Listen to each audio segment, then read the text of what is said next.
morning, Ridge Christian family. Happy Groundhog's Day. Don't know if you guys have tuned into the news yet this morning or not. He did, in fact, see his shadow. So, unfortunately, that means, 6 more weeks of winter? That's the philosophy there.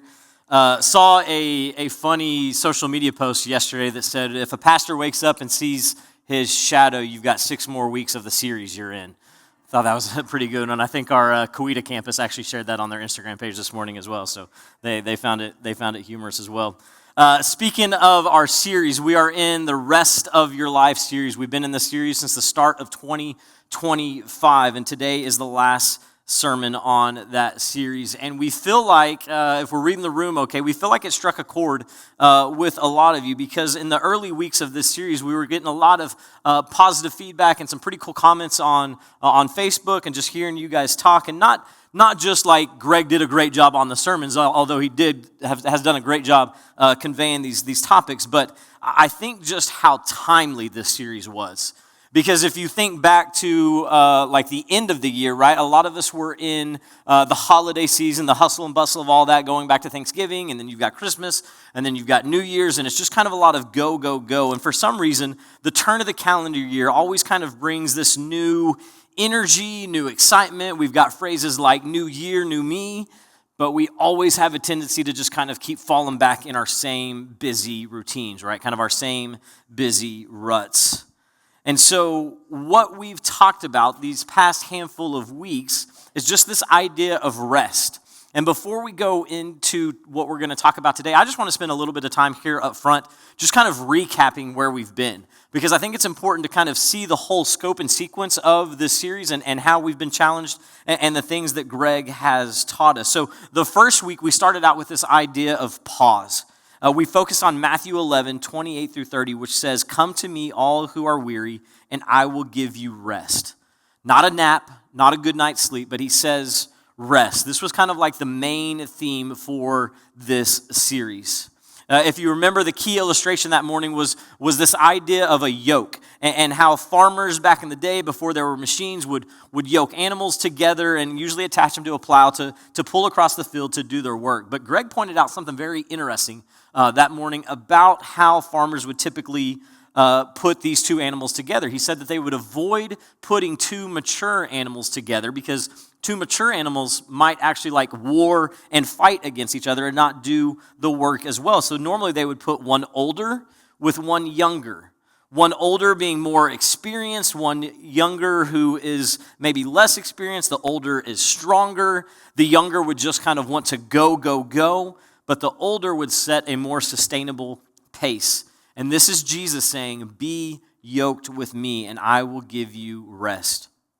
Week 2, we looked at this idea of posture and what does coming to the feet of Jesus look like. The story was the story of Mary and Martha from Luke 10, and how Mary did what was better.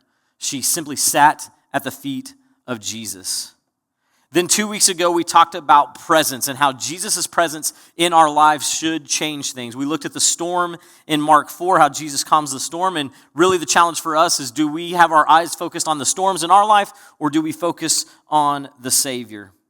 And last week was this idea of purpose. It was this beautiful passage where Jesus redeems Peter on the beach from when Peter denied Jesus 3 times to now Jesus is asking Peter, "Do you love me?" 3 times. And he's essentially like restoring the relationship with him, but he also gives him this purpose. He says, "Feed my sheep." And every week, Greg has kind of summarized these main points by drawing our attention and how they connect to Psalm 23.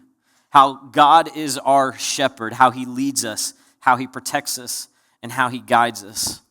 Now, if you were here on week 1 of this sermon series, it was January 5th. I realize we've slept a lot since then.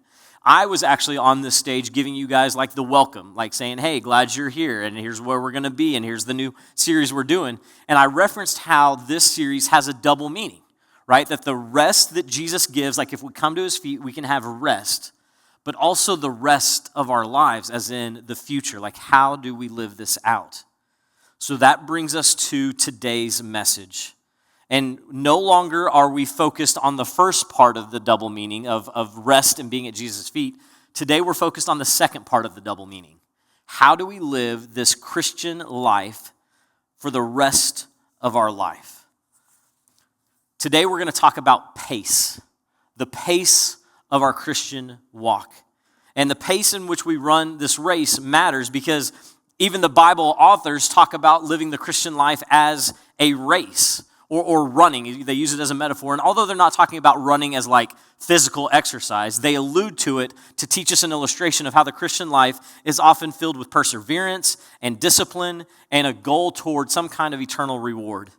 So, for example, Paul uses this imagery in 1 Corinthians 9, and that passage encourages his believers to approach their Christian journey with purpose, discipline, and goal of an eternal reward.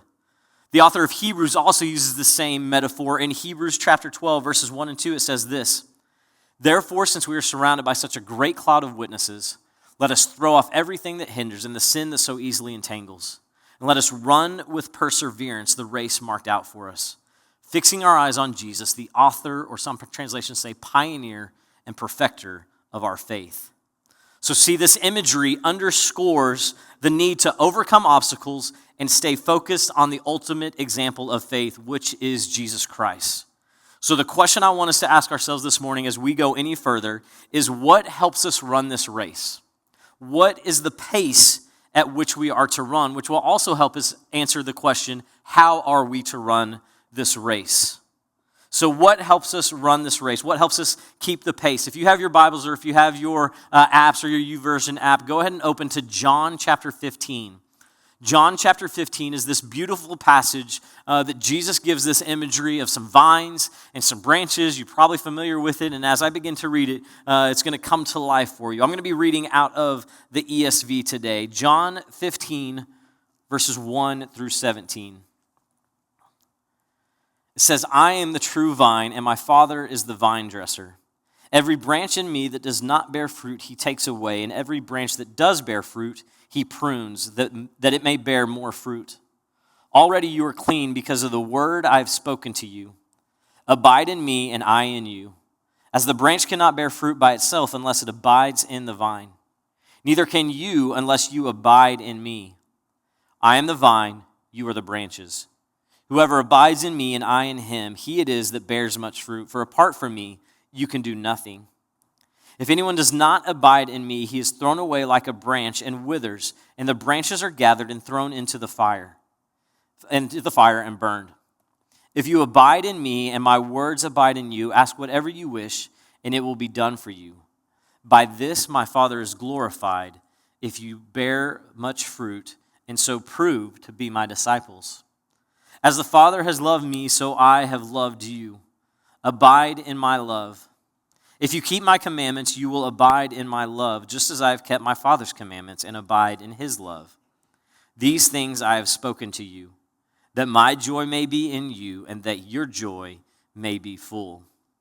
He goes on to say this in verses 12 through 17. "This is my commandment, that you love one another as I have loved you. Greater love has no one than this, that he laid down his life for his friends. You are my friends if you do what I command. No longer do I call you servants, for a servant does not know what his master is doing, but I have called you friends, for all I have learned from my Father I have made known to you.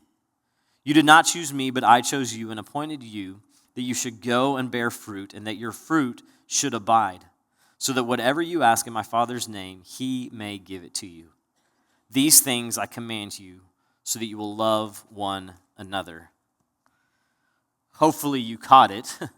The main phrase, the main refrain, the main word being used time and time again, the word abide, is used 10 times in 11 verses, 11 times in the whole 17 verses. Some of your translations might say remain, right? Abide or remain. It simply means don't depart, to continue in, to be present, to be held, and to kept continually.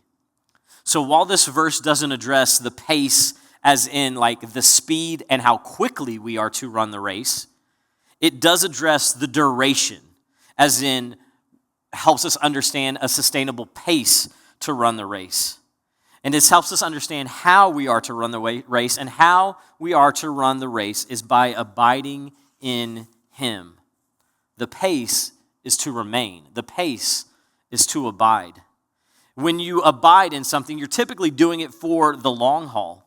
And notice his imagery and how it came to life. He said, he is the vine, we are the branches. If we do not abide in him, the text says, we can do nothing, and that those branches are thrown away and withered. It even talks about how some of the branches that are producing fruit are pruned.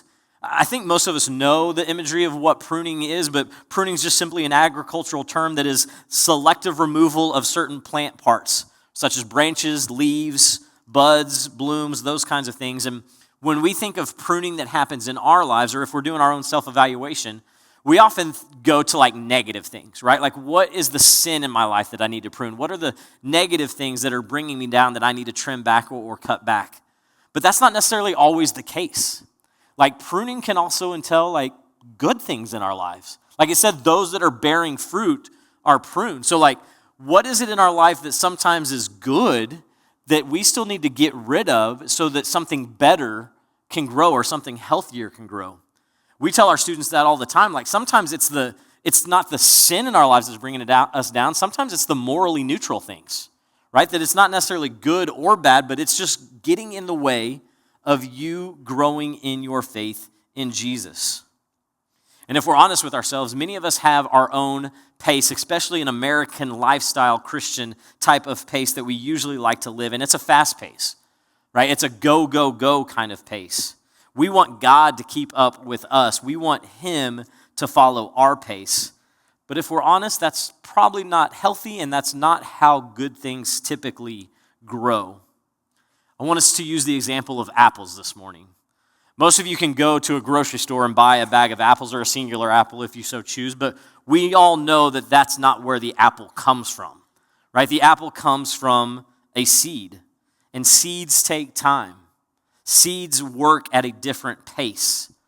With the apple, for example, it might take anywhere from 2 to 3 to 4 weeks for that seed to begin to germinate, which means you see the little green, sprout start to emerge from the soil. And then maybe 2 to 3 years after that, you've got a decent plant/tree emerging out of the ground, something that's big enough that a dog no longer tramples over, that he actually has to run around. And then maybe 7 to 9 years after that, you might actually be able to approach that tree and find some apples to pluck and eat. And if we want to keep going further with that illustration, it's possible that maybe even after you and I retire or have passed away, that particular seed that produced that particular tree might actually produce an orchard in the right conditions and with the right care. But we live in a world that likes to sidestep the slow process by which healthy things grow. We don't have time to respect the process because the process doesn't keep pace. And although that concept might work great for apples, we are not apples. We need to understand the pace at which we grow. Because if we ignore the slow process by which things grow, we might stunt our growth. We might not only stunt our growth, but we might actually even kill some of the seeds that have already been planted in our lives. For those of you that are sports fans in here, I believe it's been the Philadelphia 76ers that have been most commonly associated with the recent phrase, trust the process.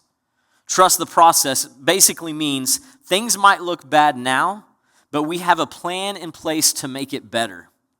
The key player involved with that phrase is from the University of Kansas and a player by the name of Joel Embiid. Joel was drafted in 2014, but due to injuries, he couldn't play until the 2016 season. So he had to encourage the Philadelphia fan base, hey, trust the process. It's going to take time. And since he was the player most associated with this phrase and the philosophy of his general manager, he even adopted the process as one of his nicknames. You guys, we've got to trust the process. Trust the ways that God is wanting us to grow. And here's the hard truth and the hard pill to swallow. Sometimes it just takes time, right? Sometimes it's slow and sometimes it's waiting. Even the poets and the prophets talk about this. In Psalm 27:14, the psalmist says, wait for the Lord. Be strong and take heart. Wait for the Lord. If a phrase is repeated by some kind of author, usually it's worth noting, right? It's usually worth paying attention to. So he says, wait for the Lord multiple times. The prophet Isaiah says this as well. Isaiah 40, verse 31 and 32. Even youths shall faint and be weary, and young men shall fall exhausted. But they who wait for the Lord shall renew their strength. They shall mount up with wings like eagles. They shall run and not be weary. They shall walk and not grow faint. But those who wait for the Lord. Now, this doesn't mean in our waiting periods we don't do anything. This doesn't mean we sit back and twiddle our thumbs and just kind of cross our fingers and hope, well, I hope I'm going to grow. I'm waiting, God. I'm waiting to grow, right? Like we still have a role to do. We still have a part to play. Even in the slow periods when you feel like growth isn't happening, that doesn't mean we confuse our waiting season with a waited season. Let me say that again. Don't confuse a waiting season with a wasted season. Because just like farmers that plant any kind of seeds, or even in that apple seed illustration, right, we still have a responsibility. We have to cultivate the soil. We have to water it. We have to put it in a place with good sunlight, a place to take care of it, a place where it's going to grow. We have a role to play when it comes to this idea of abiding and when it comes to producing fruit. Because I don't know if you caught it when I read through it earlier, but a key verse in that John 15 passage is verse 8 when it talked about those that produce fruit. 15:8 says, "By this my Father is glorified, that you bear much fruit, and so prove to be my disciples." Yes, here's what I want to clarify this morning, is a lot of times we slip into this mindset that like, if I do enough good things, or if I'm bearing fruit, then God is going to like me more. Or if I'm doing things, then that's what saves me, right? We might slip into a works-based salvation, and that's not the case. Jesus is saying here that like, we do works, we bear fruit, so that people will know we're his disciples, so that people will know we're followers of Jesus. But B, it says, so that God would be glorified. Like that's such a cool thought, such a cool concept. So make no mistake, our souls and the completion of our kingdom calling will take time.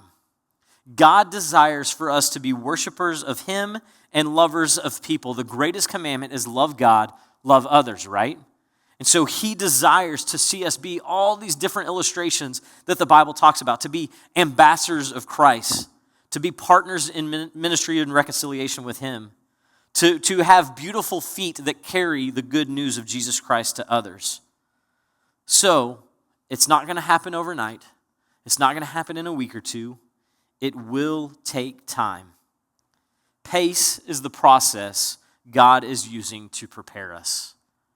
If you are a note taker this morning, if you've got your YouVersion notes out and open, if there's one sentence to summarize this morning's sermon, it's this: pace is the process God is using to prepare us.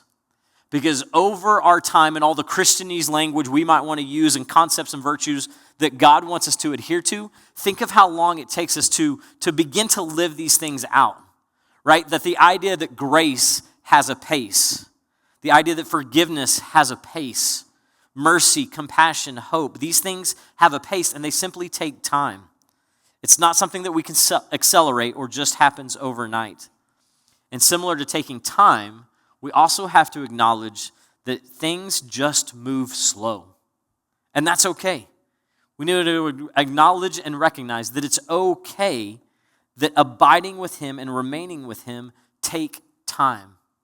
Because here's the deal, the pace at which we should be moving at should be a different pace in which the world moves at. Because we walk in the footsteps of a man that had plenty to do. Think about this, he was a busy guy, but he never found himself in a hurry. Our pace is different, and it should be, because we have our eyes fixed on Jesus, just like that Hebrews 12 passage said. So that is how we walk with him. That is how we abide with him. That is how we remain in him for the rest of our lives. Now, every sermon so far, Greg has wrapped up by attaching the correlation to whatever main point he's driving home to the very famous Psalm 23 passage, right? The Lord is my shepherd, I shall not want. Well, I'm going to do the same thing today, and he's taken us verse by verse, which leads us to literally the last verse in Psalm 23, and it ties up beautifully with today's concept. Psalm 23, verse 6 says this: "Surely goodness and mercy shall follow me all the days of my life, and I shall dwell in the house of the Lord forever." If you remember how Psalm 23 starts, the Lord is my shepherd. That word Lord in your Bible or in your app, it's like all caps, right? It's like his title, it's his name, it's Yahweh, it's God, it's I am. It's at the start of the poem, and it's here at the end of the poem. It's as if Psalm 23 is like this microcosm of reality, that God is both the beginning and the end, that he is the one who provides us rest. He restores our soul. He guides us, provides us. He protects for us. He is everything we need because he is everything we need. And if you notice that last phrase, I shall dwell in the house of the Lord forever. I shall dwell. Should sound kind of familiar because synonymous with the word dwell is the word abide, the word remain. I shall dwell, abide, remain in the house of the Lord forever. At the beginning of this series, when I was up here doing the welcome, as I told you guys earlier and teed up the series for us, I also shared with you guys that this theme, this series, was also what our high school students heard this past summer at CIY Move. And CIY always does a great job conveying their themes, and it struck a chord with our students and with our adult leaders as well, and that's why we wanted to bring this theme here to you guys as well, and I think it struck a chord with you guys as well. Now, I also don't know if you've noticed this or not, but at the end of every sermon so far, Greg has given us a little bit of time to just slow down and reflect, to pray, to be at the feet of Jesus. And I don't know if he's had an exact time attached to it. I don't know if he was watching his watch and if he would do like 30 seconds for us, if he was given a minute, but he was giving us some intentional time to be at the feet of Jesus and reflect. Well, CIY did the same thing for our students this summer. At the end of every session, we had some time to slow down, to think and reflect about what we just heard.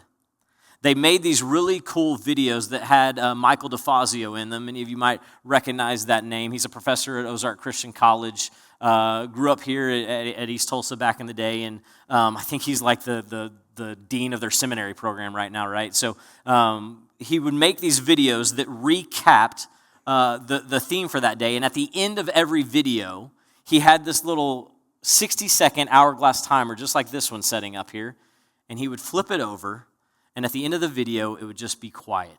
It would just be silent. Now, if we're honest, it took the students a video or two to catch on, right? The first video or two, there were still some noises being made. The chairs were squeaking, coughing was happening.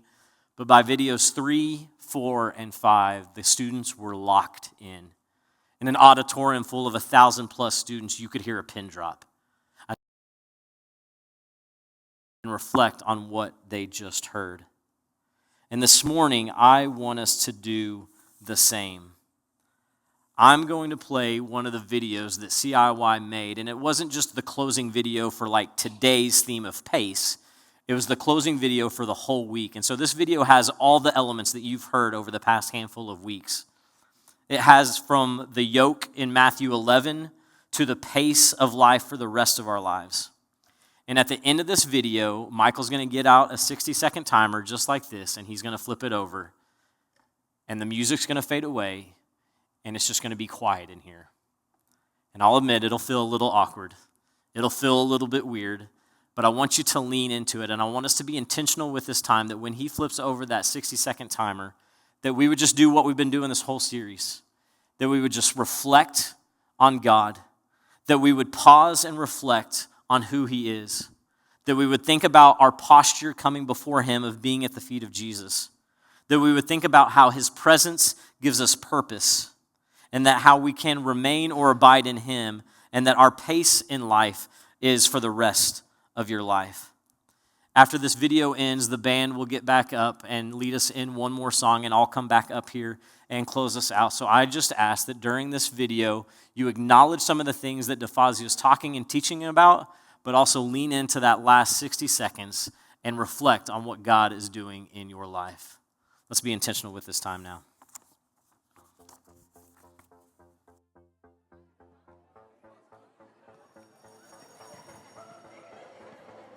Sometimes I wonder if we're going to look back on certain seasons of our lives and all we're going to be able to remember is that we were tired. You ever feel that? I'm not just physically tired, though that is a thing, maybe now more than ever. We probably don't get enough sleep, but I'm not talking about physical exhaustion. I mean something deeper. I'm not just a victim. I'm part of the problem. I am not who I should be. Why can't I do the good I know I should?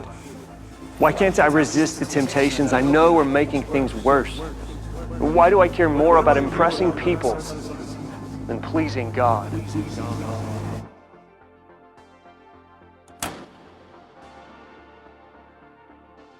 Maybe this is why we're always trying to make things better. Always looking for a beneficial exchange.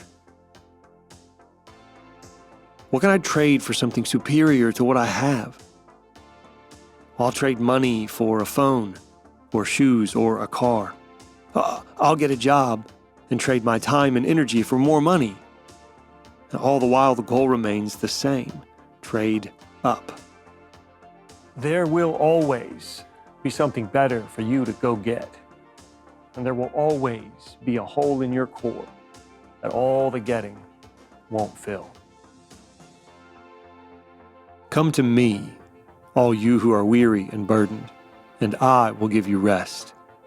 Take my yoke upon you and learn from me, for I am gentle and humble in heart, and you will find rest for your souls. For my yoke is easy, and my burden is light. I don't know if you recognize those words, but Jesus is the one who said them. Matthew 11:28-30. Now you might think that when Jesus shows up, his preference is to spend time with people who have it all together. You'd be wrong. He loves those people too, if there are any, but he wants the rest of us around. Jesus says, take my yoke and you will have rest. Well, what rest? Is he talking about taking a nap? Not really. I mean, naps are good, but that's not really his point. Now, true rest, soul rest, is not the absence of action, but freedom from the pressure to perform. Maybe you think following Jesus is about adding another burden. Maybe you think Christianity is about what you do for him. Jesus seems to say it's about walking with him.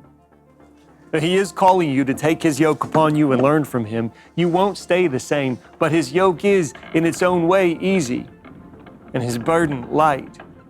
For he is gentle and humble in heart, and only in him will you find the rest of your life.